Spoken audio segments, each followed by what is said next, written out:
Welcome to the Nightly Rant with your hosts, Mike and Torya. This is the show where we examine society from a sarcastic point of view.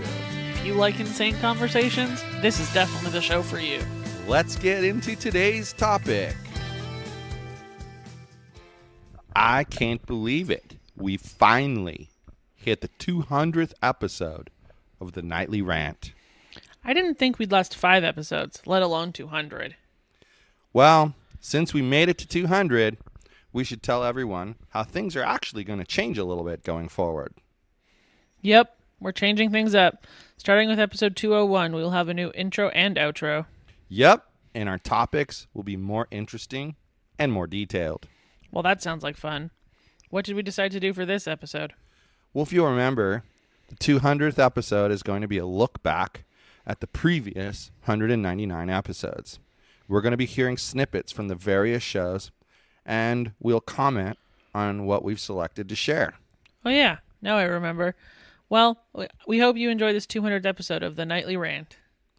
Now in this clip from our very first episode, you will hear me talk about how staying busy and having work does wonders for your self-esteem.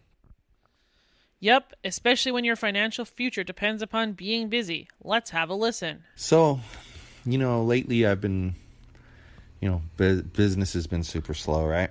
Yep. Super slow. Super slow. And almost glacial. then even people that we do have work for are super slow at paying. Yeah, that's always fun. So it's like a compounded situation. And, it's had me feeling kind of depressed at times because I just don't have any control over any of this. You know what I mean? Yep. Like, what can you do? You do all this work for people, and then it takes them 6 weeks longer than it's supposed to for them to pay you. Like, what can you do about that? Well, right. And I even build into our contract that they pay. I used to have my contract say that they pay when the project is complete. But then I got smart and realized that companies will just say, hey, he wants you to test these 5 things right now. Just wait until Friday and then test them. Because we want to stretch this out over the weekend. And don't test it until end of day Friday and then leave. So then you do it on Friday. You do it on Friday. You can't get any feedback till Monday. And then the process just continues and continues and continues. So I switched it to the final payment is due when I present the code to you for testing. And see, it kind of covers 2 things. It covers that first issue that we just talked about, but also most times they want to test on their server. Well, I have to release the code to them. Right. When I release the code to them, it's theirs. Right. So contractually, I want to be paid when that happens. So, okay, so anyway, that's why it's set up that way, right? And you would think that would combat situations like this, but it really doesn't. Apparently not. Sheesh. I understand the legit business reasons why the situation is the way it is, and I guess it's fairly common with small to medium-sized companies. But that doesn't make it any less I frustrating. can't imagine Pepsi Cola Corporation not being able to cut a check because the normal guy that cuts the check is on vacation. Yet big companies like Pepsi make that excuse all the time. Trust me, Pepsi used to be one of my customers. Pepsi was bad. Coke was bad. JBS beef was bad. They're terrible. They don't pay people on time. They make me want to scream. They still make me want to scream, and it's been 2 years. Wow, that is crazy. That's beside the point. Anyway, but what I'm finding out this week is, we had a nice long chat at the end of last week, you and I. We did. We did what we always do, which is pull together and rally the troops, right? Yep. We're good at that. We kicked butts. And, the VA side of things, for whatever reason, is exploding. And we both know the reason. No small reason because you got out there and hustled. Which apparently I'm okay at. Yeah, you did a good job. Shocking. And, I'm running into brick walls all over the place and people changing what they want and, whatever. And it was making me feel like crap, to be honest. But then we had that talk. And right away I had a purpose of some things I was supposed to accomplish, and I kind of felt like since we talked about what they were, that if I didn't accomplish them, that I'd be a big, huge failure. And that obviously is not my goal, to be a big, huge failure. So, I sat down and I started going through, I had stuff in a sauna and whatever, and I started plowing through, and I put my head down yesterday, and I'm telling you, what did I get home? Like close to 8 o'clock, right? When I dropped them off yesterday. When I dropped them off at school. Around 8 o'clock. Around 8 o'clock. And I had my head down all the way until 2:10 when we got that call that had to pick them up as well, which we didn't plan on. Then you came back home and worked some more. Then came right back home at like 3 o'clock and worked again till like 7 o'clock, 6 or 7 o'clock. I mean, you did great yesterday. It was a head down day. Just got stuff done. And then today, more of the same, started working at 9. You worked almost all the way to 5:30. Right. I had like about an 8-9 hour day today. And the only reason I didn't work longer was because my eyes were crossing. Like me, sometimes I have bad vision days. Tomorrow I'm going to have to diffuse whatever it is. Well, I was thinking of putting some in for you right now. But when we're done here. Yeah. Talking to these lovely people.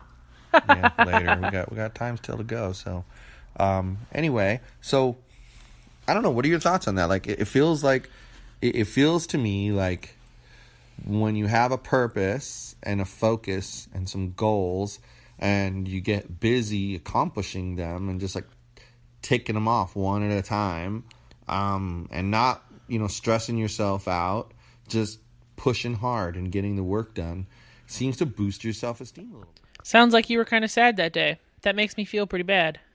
Don't feel bad. I was sad. But if you listened, I figured out something very important. In business this year, it's anything but slow. That's definitely true. So what's the next clip about? Well, in this clip, we discuss a common issue for us. Our inconsiderate neighbors. Wait, are we talking about the trash dumpster again? That's it. Let's listen in. I just took the trash out. Yep. There's an entirely empty trash dumpster there. Entirely empty. Let's give you some backstory. Our apartment building has 60 plus units in it, and we have 2 ginormous trash dumpsters and trash pickup 3 times a week. Actually, it's 4 times a week. Well, it used to be 3. My bad. Yep, and it's soon to be 5 times a week. Okay, trash pickup 4 times a week. Now that sounds pretty reasonable. I mean, how can that few people generate that much trash? Okay, now you should finish your story. And for some reason, at some point in time, it seems to have happened around the time that a bunch of people moved out and a bunch of people moved in. So I don't know if there's a correlation to the fact that weird people have moved in and now they completely destroy the trash dumpster every chance they get, or what the correlation is. But there's some correlation here. And anyway, these people have a completely empty trash dumpster out there right now. The other one is about half? 3/4 full. Okay, but the back one is empty. But because no one flipped the tops up, obviously they don't want the trash blowing around. Because no one flipped the tops up, these dumbasses had all of their trash on the ground in front of the trash dumpster. So hold on a second. We're too lazy to open the lids of the trash bin, so let us just throw it all over the ground and let our apartment building look like a dump. That's what we should do, right? That is the reasonable human being thing to do. Not. So then I have to stand there and throw the damn trash away that other people left out there. So in case you couldn't tell, our topic tonight is our inconsiderate neighbors. And probably your inconsiderate neighbors. And probably your best friend's inconsiderate neighbors. Because people who are neighbors tend to suck. Well, that sounds pretty typical of our neighbors. Unfortunately, it is. Speaking of trash, this next clip is my absolute favorite. I know you love this one, but hey, so do most of our listeners. It's even been a best of episode.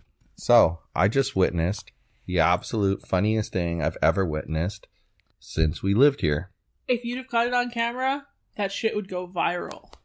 Yeah, I'd be making a lot of money off of one stupid video. Oh my gosh. Are you going to tell them, or am I? I think we should both tell them.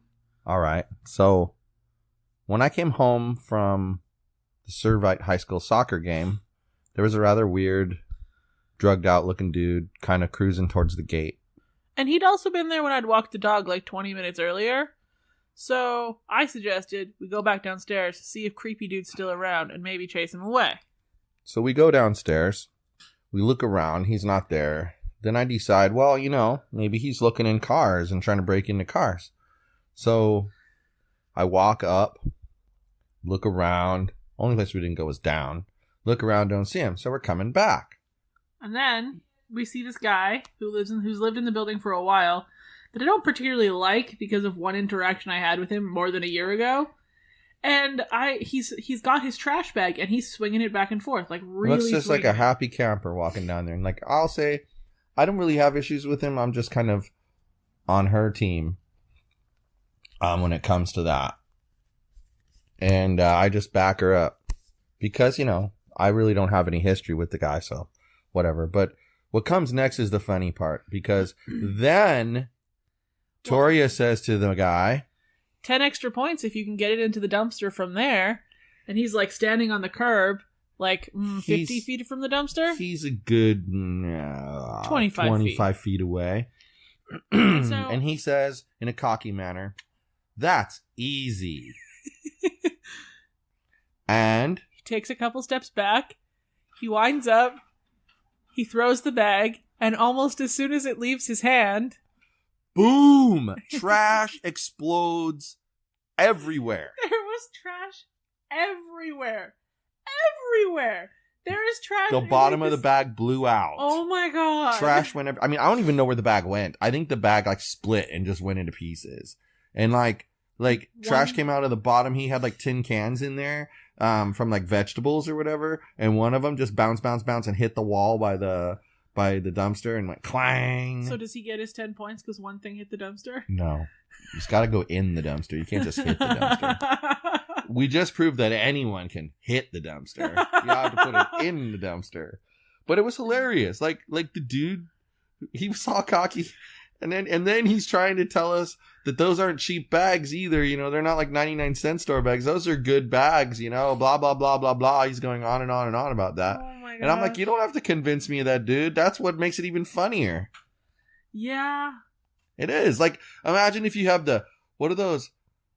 Tough bags, the hefty bags. Yeah, imagine if you got the hefty bag that's posted you can freaking stab it with a knife and it heals itself, basically. Imagine you have one of those bags down there and you're like, no problem, man. Because in your head, you're saying to yourself, I can hurl this thing so hard and the weight of the trash is going to pull it even further. It's going to go in the dumpster, no problem. And then you hurl it and it gets 2 inches from your hand and blows up in your face. The stupid hefty bag. And that's what happened to that poor guy. That bag just blew up in his face. It's a good thing. I don't think any of the trash hit him. Garbage bag. It's a good thing it was a small bag. But I don't think any of the trash hit him, but it could have. I don't think so. I just hope no cars come in between when he left and when he went to get the broom. I couldn't believe what I was seeing, though. You know what? At least he went to get a broom to clean it up. Oh, he had some courtesy. Yeah. Unlike the rest of the people in this stupid building. Yeah. Jesus. I hear you. Trash bag basketball. That was the absolute funniest thing I've ever seen while living here. I mean, we've had carport patios, women who abuse their children getting arrested, half-naked women running around in the elevator. But this one was just absolutely hilarious. And the best part is, he still lives here and makes awkward eye contact with me every single time we encounter each other. So, do you remember Patrick from Newport Beach? Who doesn't remember Patrick from Newport Beach? Anyway, goofball, what else do you want to talk about? You had a couple things you wanted to rant about, so no, I only wanted to rant about the stupid Costco line. No, and I successfully ranted about the Costco line. I'm just gonna say one word: Airbnb. Oh, Patrick!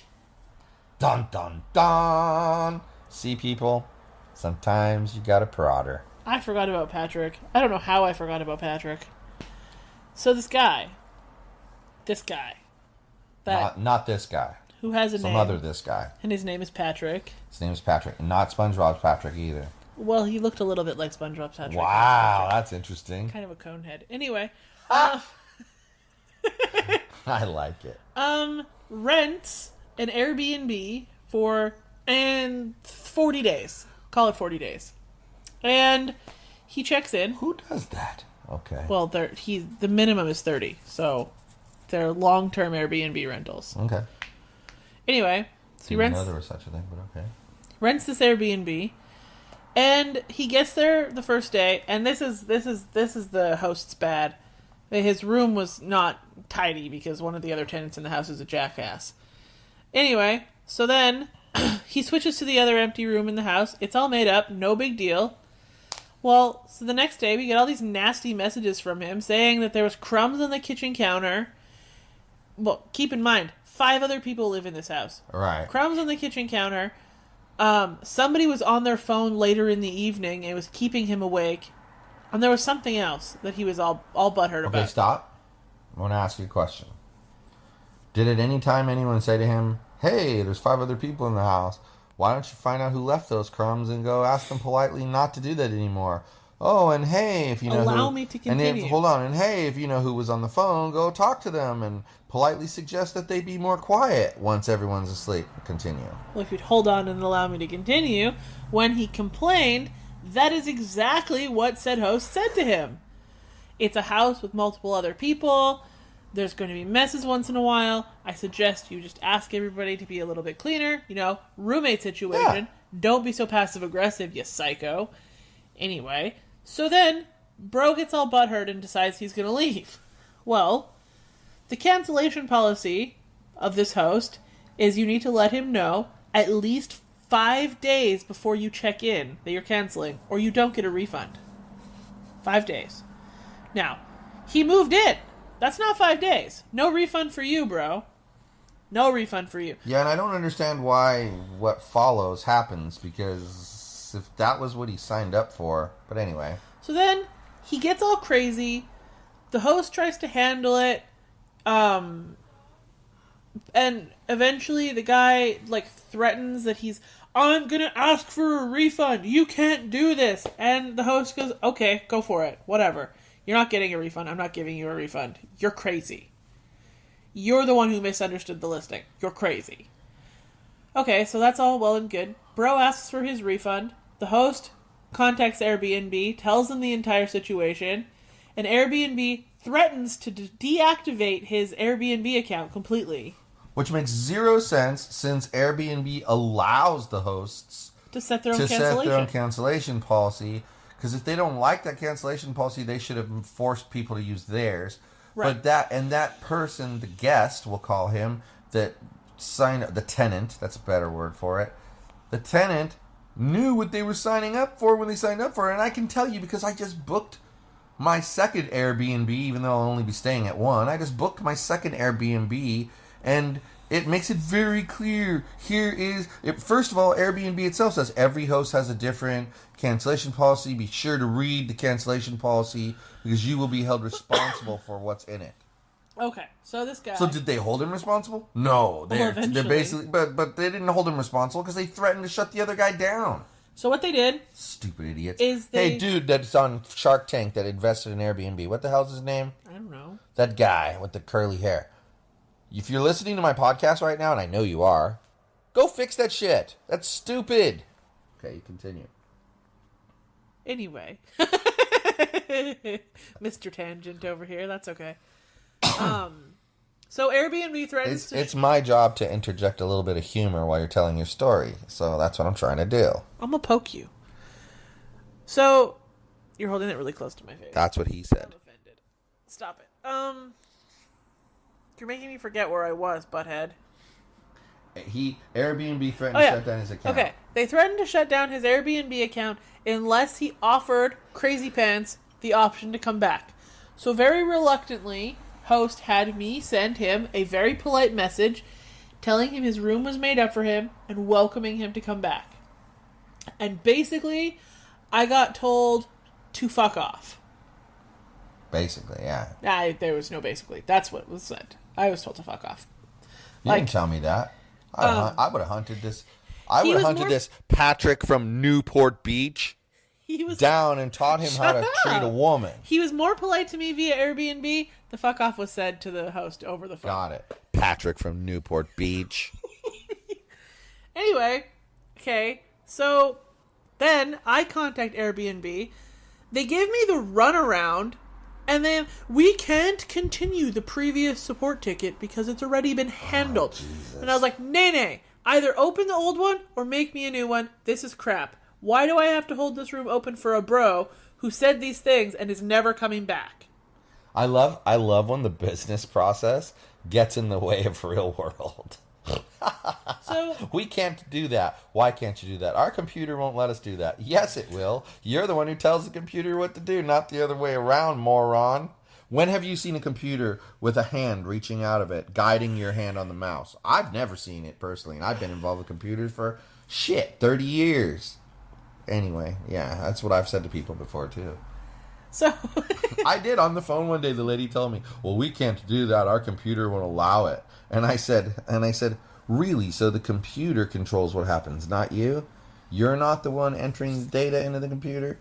Well, well, of course I am, but yeah, exactly. So your computer will do whatever you tell it to do. Thank you. Continue. anyway, so I got all irate with the Airbnb person. She probably didn't deserve it, but she deserved it at least 1%. And she eventually opened a new ticket for us and guaranteed me I'd hear back from her by Tuesday. I think it was Tuesday. Okay. I did not hear back from her on Tuesday.